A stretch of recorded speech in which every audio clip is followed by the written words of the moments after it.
Well, some really sad news coming out of the world of rock and roll. We've lost one of its original astronauts. Ace Frehley, the founding lead guitarist for the legendary band Kiss, has taken his final bow, leaving behind a legacy that is, well, truly out of this world. So let's dive in and talk about what made the Spaceman such an absolute icon. And yeah, this news really sent shockwaves through the music world. I mean, for the Kiss Army and for rock fans everywhere, this feels like the end of an era. So, the headline is this. Ace Frehley, the original lead guitarist and a founding member of the legendary band Kiss, has passed away. He was 74 years old. So, what do we know? Well, according to his agent, he passed away peacefully, which is good to hear.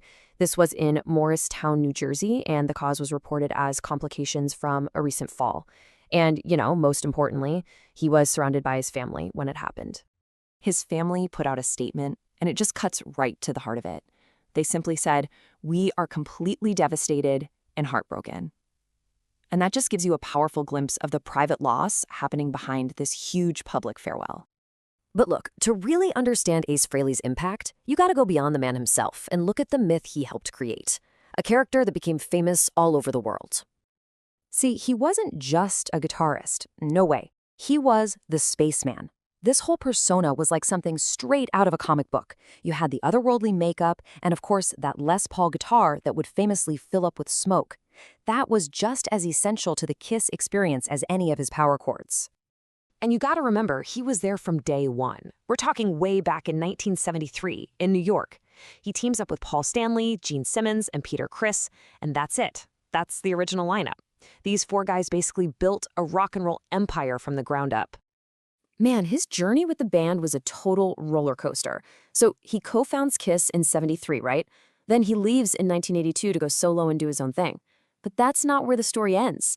He comes back for that massive reunion tour in 1996, which was a huge deal, before leaving for good in 2002. So he really had two legendary runs with the group. Okay, so you really can't talk about Ace Frehley without talking about the absolute spectacle that was Kiss. I mean, they weren't just a band, right? Going to see them, that was a full-blown event.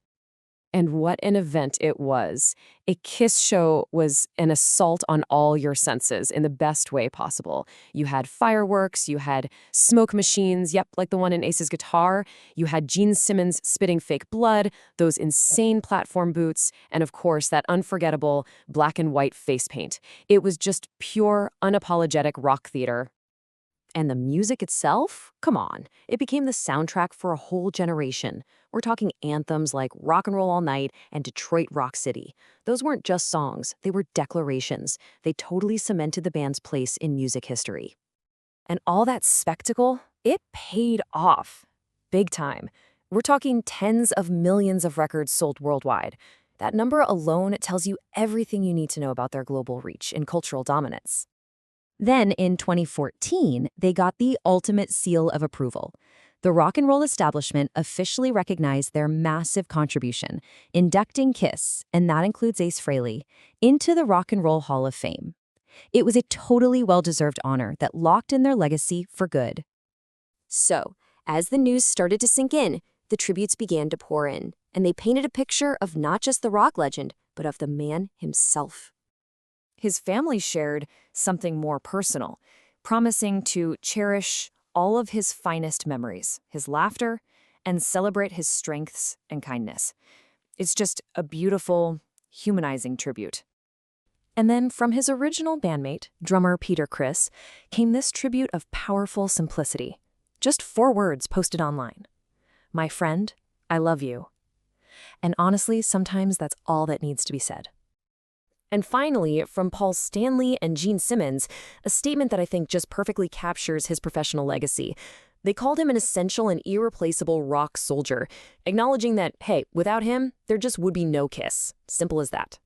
So yeah, while Ace Frehley, the man, may be gone, the Spaceman is gonna live on, through the music, the imagery, and the generations of fans he inspired. It kind of leaves you with one last question, though. What is it that makes a rock persona like that truly immortal?